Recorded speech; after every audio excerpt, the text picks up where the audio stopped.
Next देखो बेटा,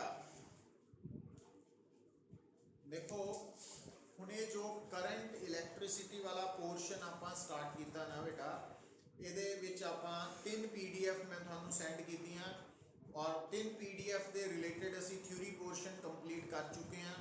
ਉਹਨਾਂ PDF ਦੇ ਵਿੱਚ ਜੋ ਥਿਊਰੀ ਪਾर्ट है ਉਹਦੇ ਚ ਕਨਸੈਪਚੁਅਲ ਪ੍ਰੋਬਲਮਸ ਵੀ ਆਨਸਰ ਕੀਤੇ ਹੋਏ ਆ, ਉਹਨੂੰ ਪ੍ਰੋਪਰਲੀ ਪੜ੍ਹ ਲੈਣਾ। प्लस आप असाइनमेंट्स के काफ़ी क्वेश्चन क्लास च ही ट्राई कर रहे हैं और ईजी वे च हो जाने हैं, कोई एडी गल नहीं है। कैपेसिटर्स के टॉपिक्स थोड़े थोड़े लिए नवे सी, बट ये इन्नी मुश्किल नहीं आएगी, ईजी हो जाना काम। हुण बेटा देखो, जदों तुसी किसी भी सर्किट की गल करते हैं, किसी भी सर्किट की गल करते हैं, तो उस सर्किट के विच बेटा एक तो होएगा करंट, दूसरा रजिस्टर, तीसरा बैटरी। क्योंकि ये थानू मैं स्टार्टिंग दे विच दसिया सी, जिहड़ा यूनिट नंबर 2 है ना, इहदा मेन कंसर्न स्टैडी करंट दे नाल है। स्टैडी करंट मतलब वो करंट जिसका मैगनीट्यूड ते डायरैक्शन कांस्टेंट है। तो और स्टैडी करंट कौन प्रोवाइड करता बेटा? बैटरी और cell to a circuit containing resistors only, तो उन्होंने प्रोवाइड करते। हुण बेटा देखो, जदों तुसी डील करते हैं करंट इलैक्ट्रिसिटी के नाल, तो सर्किट के अंदर एक जिहड़ी बैटरी है ना, जिहड़ी बैटरी या सैल भी कह सकते हैं, उन्होंने बैटरी भी कह सकते हैं। तो ये बेसिकली की है? Source of EMF। उन्हें गल बड़ी आराम दे नाल समझनी है तुसी कि जो सोर्स ऑफ EMF है उसका मीनिंग की है। तो एक्चुअली बेटा किसी भी सर्किट के अंदर करंट नू फ्लो करवाने के लिए चार्जिस का उस सर्किट के अंदर कॉन्टीन्यूसली मूव करना जरूरी है। पर जदों बेटा चार्जिस किसी भी सर्किट के विच मूव करते हैं, तो उन्होंने मोशन नू ऑपोजिशन भी मिलती है ड्यू टू कोलिजन्स करके उन्होंने मोशन नू ऑपोजिशन मिलती है, जो कि कारण बनता वा रेजिस्टेंस का, किसी भी सर्किट की रेजिस्टेंस का। हुण बेटा जदों सर्किट के अंदर फ्री चार्जिस मूव कर रहे हैं इन वन पर्टिकुलर डायरैक्शन, तो उन्होंने मोशन नू ऑपोजिशन मिलन करके उन्होंने चार्जिस नू अपने मोशन नू मेनटेन करन दे लई एनर्जी रिक्वायर्ड है, क्योंकि उन्होंने ऑपोजिशन के अगेंस्ट वर्क करना पै रहा अपने आप नू मूव करवाने लई। हुण उहदे लई जो एनर्जी है वो एक्चुअली उन्होंने कौन प्रोवाइड कर रहा? Source of EMF। Source of EMF है जितों उन्होंने वो एनर्जी मिल रही है। ठीक है, मतलब जिहड़ी सोर्स ऑफ EMF है वो बेसिकली सर्किट नू एनर्जी सप्लाई कर रही है, ताकि सर्किट के अंदर जिहड़े फ्री चार्जिस है वो करंट नू मेनटेन करन दे लई अपने आप नू वन पर्टिकुलर डायरैक्शन दे विच वो फ्लो करवा सकन, और फ्लो करवाते वक्त उन्होंने रस्ते जो हिंड्रेंस आ रही है, रुकावट आ रही है, तो वो रुकावट के अगेंस्ट वो काम कर सकन, वर्क कर सकन। तो इसका मतलब आप की कह सकते हैं पुत्र, ध्यान नाल गल सुनियो। इसका मतलब आप कह सकते हैं कि किसी भी सर्किट के अंदर चार्ज नू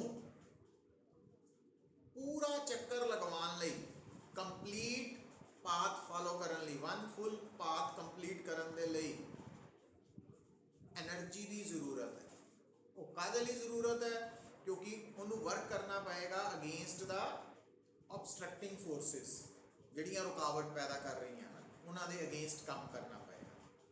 तो इसका मतलब ਕਿਸੇ ਵੀ ਚਾਰਜ ਨੂੰ ਸਰਕਟ ਦੇ ਅੰਦਰ ਪੂਰਾ ਚੱਕਰ ਲਗਵਾਉਣ ਦੇ ਲਈ ਜੋ એનર્ਜੀ ਚਾਹੀਦੀ ਹੈ ਜਾਂ ਜੋ ਵਰਕ ਡਨ ਕਰਨਾ ਪਏਗਾ ਪਰ ਯੂਨਿਟ ਚਾਰਜ ਤਾਂ ਉਸ work done per unit charge ਨੂੰ ਅਸੀਂ ਬੋਲਦੇ ਹਾਂ EMF, ਉਹਨੂੰ EMF ਬੋਲਦੇ ਆ, that is known as EMF।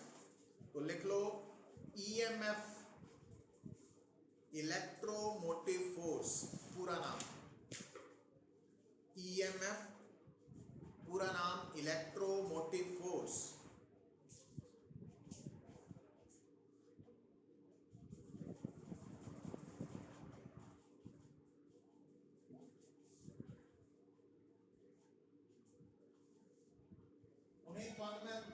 समझो एक्चुअली स्टार्टिंग च यही समझा जाता सीगा कि चार्जिस नू मेनटेन करने दे लई फोर्स जरूरी है ना, बट बाद पता लगा कि वो वर्क चाहिए, वर्क पर यूनिट चार्ज। तो तब तक ये जड़ा नाम सी ना EMF, इलैक्ट्रोमोटिव फोर्स, ये काफ़ी कॉमन हो चुका सी, तो इनू चेंज करना उन्होंने ज़रूरी नहीं समझा क्योंकि ये फेमिलियर हो गया, तो ना वही कंटिन्यू कर रहा, बट ये फोर्स नहीं है, ये एक्चुअली वर्क डन पर यूनिट चार्ज। तो EMF ऑफ ए सोर्स नू कितना डिफाइन करते हैं, it is defined as work done पर unit charge to flow the charge once around the circuit. Work done पर unit charge to flow the charge once around the circuit. किसी भी charge नू circuit च पूरा चक्कर लगवाने लई जिन्ना वर्क डन पर यूनिट चार्ज करना पएगा, वर्क डन पर unit charge to flow the charge once around the circuit. तो जो बेटा EMF है ਇਹਦਾ सिंपल यूज हो रहा कैपिटल E।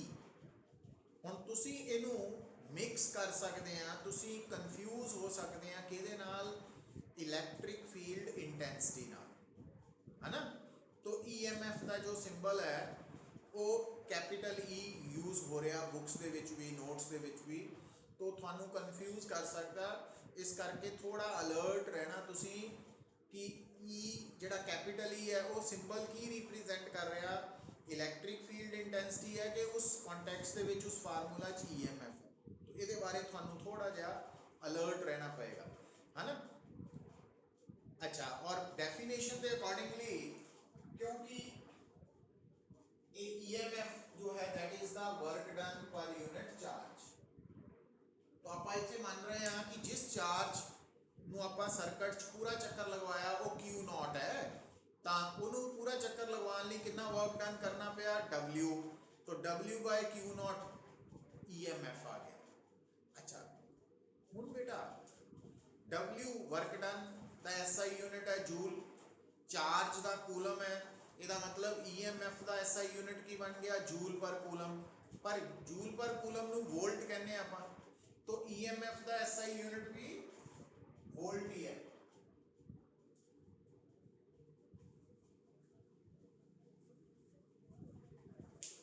तो EMF दा SI यूनिट भी बेटा वोल्ट ही है, और 1 वोल्ट 1 जूल पर कूलम है, और EMF भी स्केलर क्वांटिटी है, नोट कर लो, लाइक पोटेंशियल डिफरेंस। पर हम मैं इतने थोड़ा जिहा थानू डिस्टिंग्विश कर रहा बेटा, ध्यान दियो,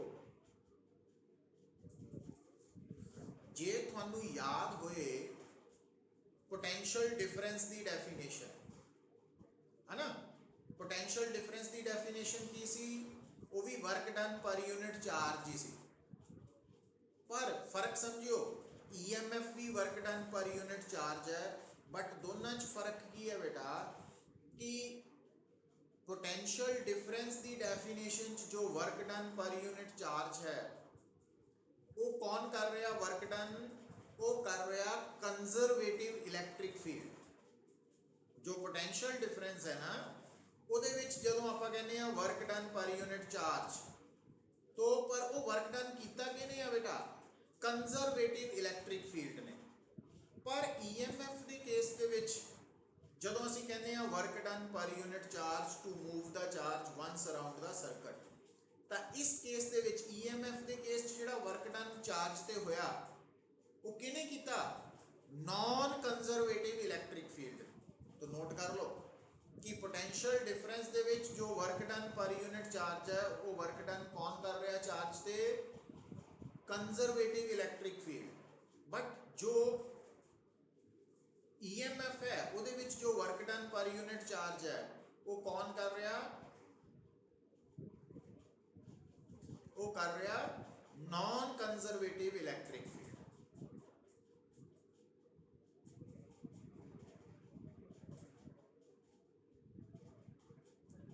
तो EMF ਦਾ concern non conservative electric field ਨਾਲ ਹੈ। अच्छा फिर देखो बेटा ਤੁਹਾਨੂੰ याद होएगा कि ਤੁਸੀਂ ਜਦੋਂ ਦੋ ਪੁਆਇੰਟਸ ਦੇ ਵਿੱਚ ਪੋਟੈਂਸ਼ੀਅਲ ਡਿਫਰੈਂਸ VB VA ਲਿਖਦੇ ਆ minus E dot dl A to B इधर लिखते सी ना आ फार्मूला सी। तो इस फार्मूला च E की है इथे इलेक्ट्रिक फील्ड है potential difference is equal to negative of the line integral है ना। तो आ इलेक्ट्रिक फील्ड की है कंजर्वेटिव इलेक्ट्रिक फील्ड।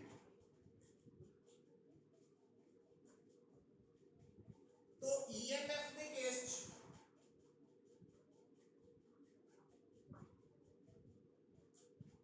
का फार्मूला भी सेम है, ठीक है, पर इथे E की है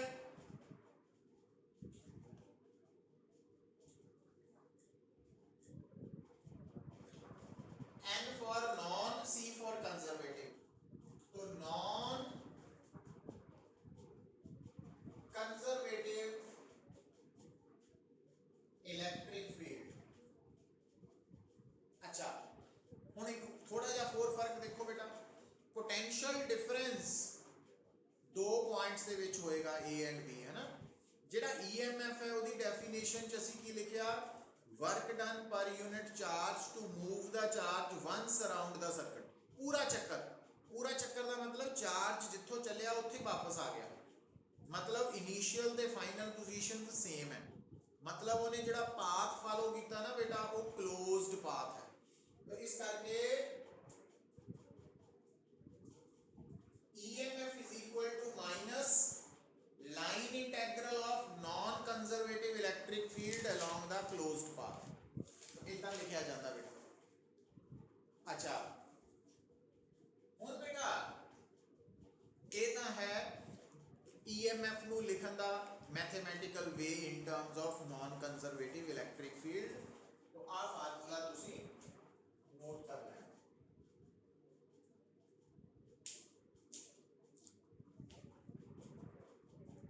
देखो भाई तो इलेक्ट्रोमोटिव फोर्स की है थानू समझ आ जाना चाहिए। ये बेसिकली फोर्स नहीं है, वर्क डन पर यूनिट चार्ज है to move the charge once around the circuit.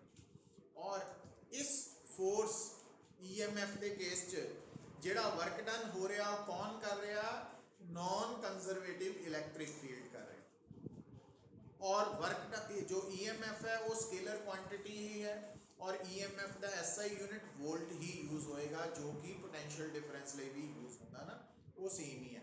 पर पोटेंशियल डिफरेंस और EMF के विच की फर्क है बेटा?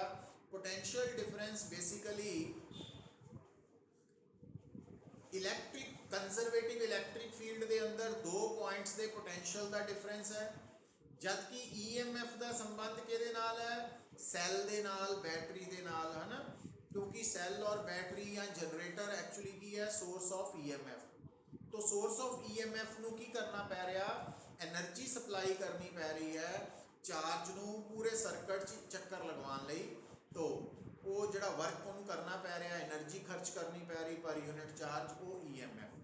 तो इस गल नूं दिमाग च बिठा लेना कि EMF का कंसर्न किहदे नाल है बेटा? EMF का कंसर्न है सोर्स दे नाल, जबकि जो पोटेंशियल डिफरेंस है इसका संबंध किहदे नाल है? ਇਹਦਾ ਸੰਬੰਧ ਸਰਕਟ ਦੇ ਨਾਲ ਹੈ ਜਿੱਥੇ ਇਲੈਕਟ੍ਰਿਕ ਫੀਲਡ ਐਗਜ਼ਿਸਟ ਕਰ ਰਿਹਾ। तो 2 पॉइंट्स समझने हैं बेटा। हुण अगली गल ते आई है, थोड़े सामने लिख लो different sources of EMFs। Different sources of EMFs, different sources of EMFs ਦੇ ਵਿੱਚ बेटा ਤੁਸੀਂ ਸੈੱਲ, बैटरी है ना, जनरेटर इन्हां नूं लिख सकते हैं। इस तो इलावा होर भी सोर्सेज है बट मेनली ਆਪਾਂ ਇਹਨਾਂ ਨੂੰ ਲਿਖ ਲਿਆ ਨਾ, ਸੈੱਲ, ਬੈਟਰੀ, ਜਨਰੇਟਰ। ਹੁਣ ਬੇਟਾ ਕਿਉਂਕਿ ਸਾਡਾ ਇੱਥੇ ਕੰਸਰਨ ਸਟੈਡੀ ਕਰੰਟ ਦੇ ਨਾਲ ਹੈ, तो स्टैडी करंट कौन प्रोवाइड करता सर्किट ਨੂੰ? ਸੈੱਲ ਔਰ ਬੈਟਰੀ। ਇਸ ਕਰਕੇ ਇੱਥੇ ਸਾਡੀ ਸਾਰੀ ਅਟੈਂਸ਼ਨ ਸੈੱਲ ਔਰ ਬੈਟਰੀ ਨਾਲ ਹੀ ਹੈ। मतलब इस करंट इलैक्ट्रिसिटी वाले पूरे टॉपिक च सोर्स ऑफ EMF असी किहनूं कंसीडर करना? सैल नूं या बैटरी नूं करना। और एक गल बड़ी क्लीयर है बेटा, बैटरी और सैल इक्को चीज़ ही है। बैटरी मोर जनरल नेम है। बैटरी की है? कलैक्शन ऑफ 2 और मोर दैन 2 सैल्स है। सिंगल सैल बैटरी भी हो सकती है, तो बैटरी का मतलब सिंगल सैल बैटरी भी है, 2 और मोर दैन 2 सैल्स तो भी बनी हो सकती है। इस करके असी जो सैल या बैटरी इक्को चीज़ ही है, इन्हूं मिक्स नहीं करना, कन्फ्यूज़ नहीं होना, दोनों इक्को ही है, सैल या बैटरी, दैट्स ऑल। हुण बेटा जदों असी सैल की गल करते हैं, हुण आपां सैल ते शिफ्ट हो रहे हैं, सैल सोर्स ऑफ EMF है, तो जिहड़ा सैल है ना, तो उहदा सिंबल असी यूज करते हैं। एक लार्जर लाइन है, उहदे पैरेलल एक स्मॉलर लाइन, तो आ 2 लाइन्स जिहड़ियां वा ये सैल दा सिंबल है ना। तो क्योंकि सैल और बैटरी दे अंदर बेटा 2 इलैक्ट्रोड्स है, एक इलैक्ट्रोड एट हायर पोटेंशियल है, दूसरी इलैक्ट्रोड एट लोअर पोटेंशियल है। तो जिहड़ी लॉन्गर लाइन है वो पॉजिटिव इलैक्ट्रोड या इलैक्ट्रोड एट हायर पोटेंशियल नूं रिप्रेजेंट करती है, जो स्मॉलर लाइन है वो नेगेटिव या लोअर पोटेंशियल इलैक्ट्रोड नूं रिप्रेजेंट करती है सैल दे। तो ये सैल दा सिंबल आ गया तुहाडा। अच्छा हुण बेटा ये जिहड़ा सैल दा सिंबल है, तो इहदे विच प्लस माइनस नहीं भी लिखिया तो अंडरस्टूड है भी आ पॉजिटिव है नेगेटिव है, तुहानूं समझ होनी चाहिए। और नाल बेटा ई की लिखिया हुआ EMF of cell, EMF of cell, और ओदी value 2 volt, 4 volt, 1 volt, 1.5 volt कुछ भी हो सकती, वो दिती होएगी। तो सैल दे नाल ओदा EMF दिता होएगा। फिर बेटा ध्यान दिओ, अगली गल नूं समझिओ, जिहड़ा सैल है actually different types of cells है, सोलर सैल्स भी है, पर असी जिहड़ा कॉमनली असी फैमिलीयर है किसी भी सैल नाल, वो किहड़ा वा? इलैक्ट्रोकैमिकल सैल है ना। तो लिख लो electrochemical cell.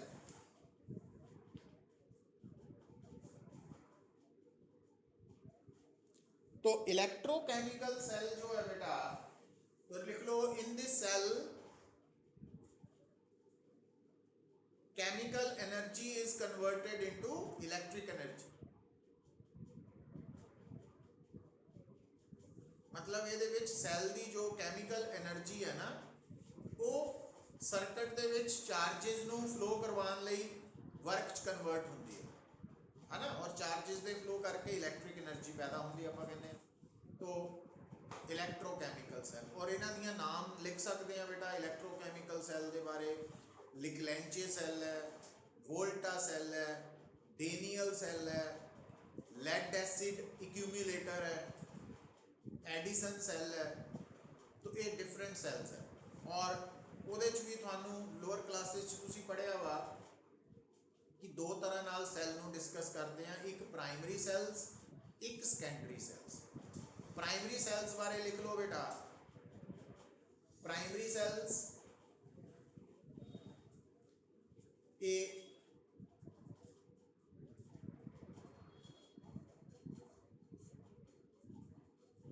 can't be recharged because of irreversible reaction in them. ये recharge नहीं होंगे प्राइमरी सेल्स। इन्हां दे विच बेटा कौन आ जाएगा? वोल्टा सेल है, लिकलेंचे सेल है, डेनियल सेल है।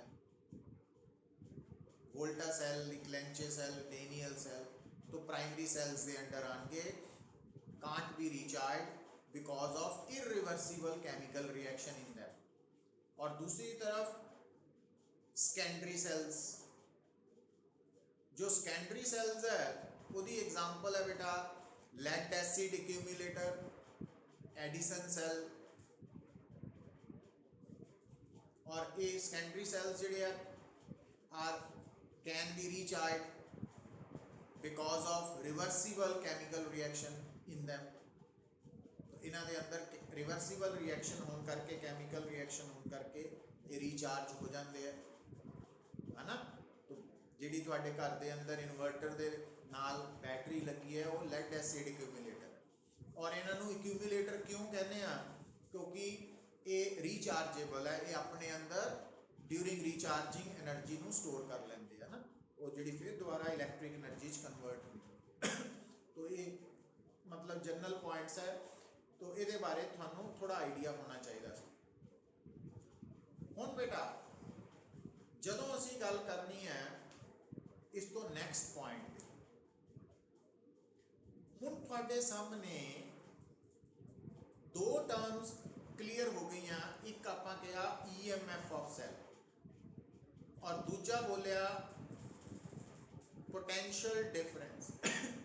पोटेंशियल डिफरेंस सर्किट के एलीमेंट्स के नाल रिलेटेड टर्म है, तो EMF सोर्स ऑफ EMF जोड़ी है वो नाल रिलेटेड टर्म है, सैल के नाल जनरेटर के नाल रिलेटेड टर्म है। हूँ बेटा इतने एक तीसरी टर्म भी आनी है, वो हैडिंग लिख लो, तो करांगे कल में ही start regular class. That is terminal potential difference. Terminal potential difference, terminal potential difference. तो